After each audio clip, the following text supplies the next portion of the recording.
ಅಷ್ಟರಲ್ಲಿನ ಯಾರೆಲ್ಲ ಹೋಗಿ ಸಬ್ಸ್ಕ್ರೈಬ್ ಮಾಡ್ಕೊಳ್ಳೋಣ, ದಯವಿಟ್ಟು ಸಬ್ಸ್ಕ್ರೈಬ್ ಮಾಡ್ಕೊಳ್ಳಿ ಅಂತ ಕೇಳ್ಕೊಳ್ತೀನಿ. ಹಾಗೆ ಲೈಕ್, ಶೇರ್, ಕಮೆಂಟ್ ಇದೆಲ್ಲನೂ ಮಾಡಿ ನನ್ನ ಬ್ಲಾಗಲ್ಲಿ. 100% ಅಂತೂ ಈ ಬ್ಲಾಗು ನಿಮಗೆ ಒಳ್ಳೆ ಇಷ್ಟ ಆಗುತ್ತೆ ಅಂತ ನಾನು ಅಂದ್ಕೊಳ್ತೀನಿ. ಯಾಕೆ ಅಂದರೆ ಇವತ್ತು ನಾನು ನನಗೆ ಗೊತ್ತಿರೋ ಒಂದು ರೆಸಿಪಿನೂ ನಿಮ್ಮೊಟ್ಟಿಗೆ ಶೇರ್ ಮಾಡ್ಕೊಳ್ತಾ ಇದ್ದೀನಿ. ಸೊ ರೆಸಿಪಿ ಬಂದ್ಬಿಟ್ಟು ಫಸ್ಟ್ ಟೈಮ್ ನನ್ನ ಬ್ಲಾಗಲ್ಲಿ ಇವಾಗಲೇ ಶೇರ್ ಮಾಡ್ಕೊಳ್ತಾ ಇರೋದು ಹೇಗೆ ಮಾಡೋದು ಅಂತ ಅಂದ್ಬಿಟ್ಟು. ಸೊ ಇವತ್ತು ನಾನು ಮಾಡ್ತಿರೋ ರೆಸಿಪಿ ಬಂದ್ಬಿಟ್ಟು ಬೆಂಡೆಕಾಯಿ ಗ್ರೇವಿ ಮತ್ತು ಚಪಾತಿ. ಸೊ ಅದಕ್ಕೆ ಕಾಂಬಿನೇಷನ್ ಚಪಾತಿ ತುಂಬ ಚೆನ್ನಾಗಿರುತ್ತೆ. ಸೊ ಅದಕ್ಕೆ ಆ ಕಾಂಬಿನೇಷನ್ ಮಾಡೋಣ ಅಂತ ಮಾಡ್ತಾಯಿದ್ದೀನಿ. Let's get start. ನಾನು ಚಪಾತಿ ಮಾಡ್ತಿದ್ದೀನಿ. ಸೊ ನಾರ್ಮಲಾಗಿ ಎಲ್ಲರೂ ಕಾಮನಾಗಿ ಚಪಾತಿ ಮಾಡೋದೇ ಇರುತ್ತೆ.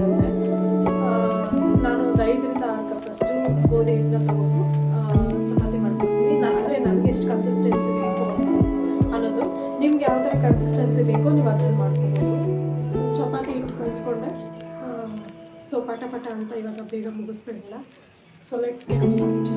ಗ್ಯಾಸ್ ಆನ್ ಮಾಡಿಕೊಂಡೆ. ಫಸ್ಟು ಗ್ಯಾಸ್ ಆನ್ ಮಾಡಿಕೊಂಡು ಸೊ ತವಾನ ಇಟ್ಟಾದಮೇಲೆ ಕಾಯಬೇಕು ಫಸ್ಟು. ಅದಕ್ಕೆ ಎಣ್ಣೆ ಹಾಕ್ಕೊತಾ ಇದ್ದೀನಿ. ಸೊ ನೆಕ್ಸ್ಟ್ ಈ ಕಡೆ ಅದು ಕಾಯ್ತಾ ಇರುವಾಗೆ ಇದ್ರ ಪಕ್ಕನೇ ಹಂಗೆ ಪಟ ಅಂತ ಚಪಾತಿನ ಲಟ್ಟಿಸ್ಕೊಂಡು ಹಾಗೆ ರೆಡಿ ಮಾಡ್ಕೊಳ್ಳೋಣ. ಸೊ ಬೇಗ ಮುಗಿಯುತ್ತೆ ಒಂದು ಕಡೆ. ಇನ್ನು ಅಡುಗೆ ಮನೆಗೆ ಬಂದರೆ ಕೆಲಸ ಯಾವಾಗ ಮುಗಿಯುತ್ತೆ ಅಂತ ಯೋಚನೆ ಮಾಡ್ತಿರ್ತೀವಿ. ಆದರೆ ನನಗೇನು ಆ ಥರ ಅನಿಸ್ಲಿಲ್ಲ. ಸೊ ಈ ರೆಸಿಪಿ ಇಷ್ಟ ಆಗಿರೋದ್ರಿಂದ ಇಷ್ಟಪಟ್ಟೇ ನಾನು ಮಾಡೋದು. ಸೊ ಫಸ್ಟು ಚಪಾತಿನೆಲ್ಲ ರೆಡಿ ಮಾಡಿಕೊಂಡು ಅದಾದಮೇಲೆ ಲಟ್ಟಿಸ್ಕೊಂಡು ಎಲ್ಲ ಒಂದಷ್ಟು ಲಟ್ಟಿಸ್ಕೊಂಡು ಹಾಗೆ ಸುಟ್ಟಾಕ್ತಾ ಇರೋದು. ಸುಟ್ಬಿಟ್ಟು ಸೈಡ್ಗೆ ಅದನ್ನು ಇಟ್ಕೊಳ್ಳೋದು. ಹೆಂಚು ಕಾಯಕ್ಕೆ ಇಟ್ಟಾದೆ. ಅದಾದಮೇಲೆ ತವಾ ಬಿಸಿ ಆಗ್ತಾ ಇದ್ದಾಗೆ ಆ ಕಡೆ ಒಂದು ಕಡೆ ಬೆಂಡೆಕಾಯಿ ಪಲ್ಯಗೆ ಅಂತ ಗ್ರೇವಿ ಮಾಡ್ಕೊಳ್ಳೋಕ್ಕೆ ಅಂತ ಇಟ್ಕೊಂಡೆ ಆ ಕಡೆ. ಸೊ ಅದು ಬಂದು ನೆಕ್ಸ್ಟ್ ಇವಾಗ ನೋಡಿ ಚಪಾತಿ ಲಟ್ಟಿಸಿರೋದನ್ನ ಹೆಂಚು ಮೇಲೆ ಹಾಕ್ತಾಯಿದ್ದೀನಿ. ಎಣ್ಣೆ ಚೂರು ಎಗರು ಬಿಡ್ತು. ಸೊ ಅದಕ್ಕೆ ನೋಡಿಕೊಂಡು ಮಾಡಬೇಕು ಹುಷಾರಾಗಿ, ಎಣ್ಣೆ ಹತ್ರ ಆಟ ಆಡಬಾರ್ದು. ಫಸ್ಟು ಬೆಂಡೆಕಾಯಿನ ಫುಲ್ಲು ವಾಶ್ ಮಾಡಿ ಇಟ್ಕೊಂಡಿದ್ದೀನಿ. ಸೊ ವಾಶ್ ಮಾಡಿಬಿಟ್ಟು ಕಟ್ ಮಾಡ್ಕೊಳ್ಳೋದು ಚಿಕ್ಕದಾಗಿ. ಫೈನಲಿ ಬೆಂಡೆಕಾಯಿ ಕಟ್ ಮಾಡಿಕೊಂಡೆ. ಸೊ ಕಟ್ ಮಾಡಿಕೊಂಡು ಇವಾಗ ರೆಸಿಪೀಸ್ನ ಸ್ಟಾರ್ಟ್ ಮಾಡೋಣ. ಸೊ ಈ ರೆಸಿಪಿ ಆಲ್ಮೋಸ್ಟ್ ಎಲ್ಲರೂ ಇದು ಮಾಡ್ತಾರೆ. ಯಾರು ಲೈಕ್ ಮಾಡ್ತಾರೆ, ಯಾರು ಬಿಡ್ತಾರೋ ನನಗೆ ಗೊತ್ತಿಲ್ಲ. ಬಟ್ ಆದರೆ ನನಗೆ ಈ ರೆಸಿಪಿ ತುಂಬ ಇಷ್ಟ. ಸೊ ಚಪಾತಿಗಂತೂ ತುಂಬ ಲೈಕ್ ಮಾಡ್ತೀನಿ ನಾನು. ಸೊ ಅದಕ್ಕೆ ಈ ರೆಸಿಪಿನ ನಾನು ನಿಮ್ಮೊಟ್ಟಿಗೆ ಶೇರ್ ಮಾಡ್ಕೊಳ್ತಿದ್ದೀನಿ. Let's get start. ಇನ್ನು ಬೆಂಡೆಕಾಯಿ ಎಲ್ಲ ಒಂದು ಕಡೆ ಕಟ್ ಮಾಡಿಕೊಂಡು ಸೊ ಫ್ರೈ ಮಾಡೋಕ್ಕೆ ಅಂತ ಒಂದು ಬಾಣಲೆಗೆ ಇದು ಹಾಕ್ಕೊಂಡೆ. ಬೆಂಡೆಕಾಯಿ ಹಾಕ್ಕೊಂಡಾದ್ಮೇಲೆ ಕಟ್ ಮಾಡಿಕೊಂಡು ನೆಕ್ಸ್ಟ್ ಬಂದುಬಿಟ್ಟು ಆಯಿಲ್ನ 1-2 ಸ್ಪೂನಷ್ಟು ಆಯಿಲ್ ಹಾಕ್ಕೊಂಡ್ರೆ ಸೊ ಅದರಲ್ಲಿರೋವಂಥ ಜಲ್ಲೆಲ್ಲ ಬಿಡುತ್ತೆ. ಸೊ ಆ ಜೆಲ್ನ ಫಸ್ಟು ಫ್ರೈ ಮಾಡಿಕೊಂಡು ಚೆನ್ನಾಗಿ ಆಮೇಲೆ ಆಯಿಲ್ ಹಾಕ್ಕೊಂಡು ಆಮೇಲೆ ನೀವು ಫ್ರೈ ಮಾಡ್ಕೊಳ್ಬೇಕು. ಸೊ ಈ ಥರ ಗೋಲ್ಡನ್ ಬ್ರೌನ್ ಬರೋವರೆಗೂ ಫ್ರೈ ಮಾಡ್ಕೊಳ್ತಾ ಇರಬೇಕು. ನೋಡಿ ಫ್ರೈ ಆಗಿದೆ ಆಲ್ರೆಡಿ. ಸೊ ಗೋಲ್ಡನ್ ಬ್ರೌನ್ ಬಂದಿದೆ, ಸ್ಮೆಲ್ ಬರಬೇಕು, ಆವಾಗಲೇ ಫ್ರೈ ಆಗಿದೆ ಅಂತ ಅರ್ಥ. ನೆಕ್ಸ್ಟ್ ಇಲ್ಲಿ ಒಂದು ಬಾಣಲಿಗೆ ನಾನು ಒಂದು 5 to 6 ಟೇಬಲ್ ಸ್ಪೂನಷ್ಟು ಆಯಿಲ್ನ ಹಾಕ್ಕೊಳ್ತಿದ್ದೀನಿ. ಸೊ ಆಯಿಲ್ ಹಾಕ್ಕೊಂಡಾದ್ಮೇಲೆ ನಾನು ಸ್ವಲ್ಪ ಕಾಯ್ದಾದ್ಮೇಲೆ ಸಾಸಿವೆ ಹಾಕ್ಕೊಂಡೆ. ಅದಾದಮೇಲೆ ಕರಿಬೇವು ಸೊಪ್ಪು. ಸೊ ಕರಿಬೇವು ಹಾಕ್ಕೊಂಡಾದ್ಮೇಲೆ ಸ್ವಲ್ಪ ಅದು ಸಿಡಿಯೋದಕ್ಕೆ ಬಿಡಬೇಕು. ಸೊ ಅದು ಸಿಡಿತಾ ಇದಾಗ್ತಾ ಘಮ ಬರಬೇಕು, ಹಾಗೆ ಹಸಿ ವಾಸನೆ ಹೋಗಬೇಕು. ನೆಕ್ಸ್ಟ್ ಇಲ್ಲಿ ಹಸಿಮೆಣ್ಸಿನ್ಕಾಯಿನ ಒಂದು 5ರಿಂದ 6 ನಾನು ಕಟ್ ಮಾಡಿ ಇಟ್ಕೊಂಡಿದ್ದೀನಿ. ನಿಮಗೆ ಖಾರ ಎಷ್ಟು ಬೇಕೋ ಅಷ್ಟು ಇಟ್ಕೋಬೋದು. ನನಗೆ ಖಾರ ಬೇಕು, ಸೊ ಖಾರನ ಹಾಕ್ಕೊಂಡಿದ್ದೀನಿ. ಅದಾದಮೇಲೆ ಫ್ರೈ ಮಾಡ್ತಾ ಸೊ ಗೋಲ್ಡನ್ ಬ್ರೌನ್ ಬರೋ ಥರ ಎಲ್ಲ ಏನು ಬೇಡ ಅದನ್ನು.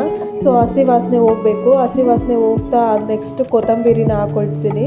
ಕೊತ್ತಂಬರಿ ಸೊಪ್ಪು ಕಟ್ ಮಾಡಿಕೊಂಡು ಚಿಕ್ಕದಾಗಿ ಹಾಕ್ಕೊಂಡಾದ್ಮೇಲೆ ಅದನ್ನು ಚೆನ್ನಾಗಿ ಫ್ರೈ ಮಾಡ್ಕೋಬೇಕು. ಸೊ ಫ್ರೈ ಮಾಡ್ತಾ ನೋಡಿ ಈ ಥರ ಒಂದು ಕನ್ಸಿಸ್ಟೆನ್ಸಿಗೆ ಬರುತ್ತೆ.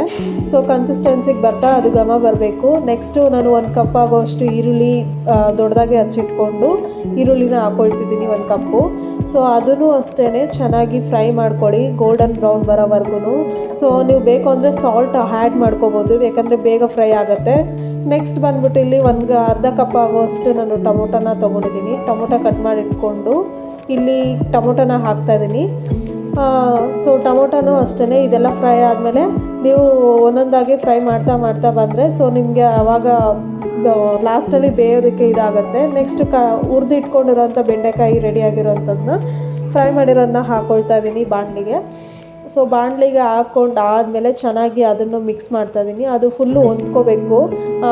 ಮತ್ತು ಈರುಳ್ಳಿ, ಎಣ್ಣೆ ಮತ್ತು ಬೆಂಡೆಕಾಯಿ ಇದೆಲ್ಲನೂ ಕಂಪ್ಲೀಟಾಗಿ ಹೊಂದ್ಕೋಬೇಕು, ಅಲ್ಲಿವರೆಗೂ ಫ್ರೈ ಮಾಡ್ತೀರಿ. ನೆಕ್ಸ್ಟ್ ಫ್ರೈ ಆದಮೇಲೆ 1 ಕಪ್ ಆಗೋಷ್ಟು ನಾನು ವಾಟ್ರನ್ನ ಹಾಕ್ಕೊತಿದ್ದೀನಿ. ಯಾಕೆ ಅಂದರೆ ಮಸಾಲೆ ಎಲ್ಲ ಹಿಡಿಬೇಕು, ಹಾಗೆ ಎಣ್ಣೆನೂ ಹಿಡಿಬೇಕು ಅದು ಗೊಜ್ಜು ಗ್ರೇವಿಗೆ. ಸೊ ನೆಕ್ಸ್ಟ್ ನಾನು 1 ಕಪ್ ನೀರು ಹಾಕ್ಕೊಂಡಾದ್ಮೇಲೆ ಸ್ವಲ್ಪ ಸ್ಪೂನಲ್ಲಿ 1 ಚಿಟಿಕೆ ಆಗೋಷ್ಟು ಅರಿಶಿನ ಹಾಕ್ಕೊಳ್ತಿದ್ದೀನಿ. ಆಮೇಲೆ ಮನೆಯಲ್ಲೇ ಮಾಡಿರೋಂಥ ಸಾಂಬಾರು ಪುಡಿನ ಹಾಕ್ಕೊಳ್ತಿದ್ದೀನಿ. ಅದು ಬಂದುಬಿಟ್ಟು ಒಂದು ಸ್ಪೂನ್ ಆಗೋಷ್ಟು ನಾನು ಹಾಕ್ಕೊಳ್ತಿದ್ದೀನಿ. ನೆಕ್ಸ್ಟು ಧನಿಯಾ ಪುಡಿ, ಅದು ಒಂದು ಕಾಲು ಸ್ಪೂನಷ್ಟು ಧನಿಯಾ ಪುಡಿನ ಹಾಕ್ಕೊಳ್ತಾ ಇದ್ದೀನಿ. ಇನ್ನು ನಿಮ್ಗೆ ಎಷ್ಟು ಕನ್ಸಿಸ್ಟೆನ್ಸಿ ಬೇಕೋ ನೋಡ್ಕೊಂಡು ಹಾಕ್ಕೊಳ್ಳಿ ಮಸಾಲೆ ಐಟಮು. ಯಾಕೆಂದರೆ ಕೆಲವರು ಮಸಾಲೆ ಐಟಮ್ ತಿಂತಾರೆ, ಕೆಲವರು ತಿನ್ನೋದಿಲ್ಲ. Next Kashmiri red chilli powder ಹಾಕಿದೆ. ಅದಾದಮೇಲೆ 2 ಟೇಬಲ್ ಸ್ಪೂನಷ್ಟು ಉಪ್ಪು ಹಾಕಿದೆ. ಸೊ ನೀವು ನೋಡ್ಕೊಂಡು ಎಷ್ಟು ಬೇಕೋ ಉಪ್ಪು ಹಾಕ್ಕೊಳ್ಳಿ ಕನ್ಸಿಸ್ಟೆನ್ಸಿ ತಕ್ಕಂಗೆ. ಅದಾದಮೇಲೆ ಕಂಪ್ಲೀಟಾಗಿ ನಾನೆಲ್ಲ ಮಿಕ್ಸ್ ಮಾಡ್ತಿದ್ದೀನಿ. ಅದೆಲ್ಲ ಹೊಂದ್ಕೊಳ್ಳೋದಕ್ಕೋಸ್ಕರ ಮಿಕ್ಸ್ ಮಾಡಬೇಕು ಆ ನೀರು ಜೊತೆಗೆ. ಸೊ ಅದು ಬಾಯ್ಲ್ ಆಗ್ತಾ ಫುಲ್ಲು ಮಿಕ್ಸ್ ಮಾಡಾದಮೇಲೆ ಸೊ ಒಂದು 5 to 10 ಮಿನಿಟ್ಸ್ ಅಷ್ಟು ಬಾಯ್ಲ್ ಆಗೋದಕ್ಕೆ ಬಿಟ್ಬಿಡಿ ಅದನ್ನು. ಸೊ ಕಂಪ್ಲೀಟಾಗಿ ಗ್ರೇವಿ ರೆಡಿ ಆಗುತ್ತೆ. ಸೊ ನೋಡಿ ನಾನೆಲ್ಲ ಕಂಪ್ಲೀಟಾಗಿ ಮಿಕ್ಸ್ ಮಾಡ್ತಿದ್ದೀನಿ. ಅದಕ್ಕೆ ಅದು ಹೊಂದ್ಕೋಬೇಕು ಚೆನ್ನಾಗಿ, ಅಲ್ಲಿಗೆ ಅದು ಗ್ರೇವಿ ರೆಡಿ ಆಗಿರುತ್ತೆ ಸಿಂಪಲ್ಲಾಗಿ. ಸೊ ನೀವು ಇದನ್ನು ಮನೇಲಿ ಟ್ರೈ ಮಾಡ್ಬೋದು ಗ್ರೇವಿನ ಸಿಂಪಲ್ಲಾಗಿ. ಇನ್ನು ಮಕ್ಕಳಿಗೆ ಲಂಚ್ ಬಾಕ್ಸ್ಗೆಲ್ಲ ನೀವು ಟ್ರೈ ಮಾಡ್ಬೋದು. ಹಾಗೆ ಒಳ್ಳೆ ಫುಡ್, ಹೆಲ್ತಿ ಫುಡ್ಡು ಕೂಡ.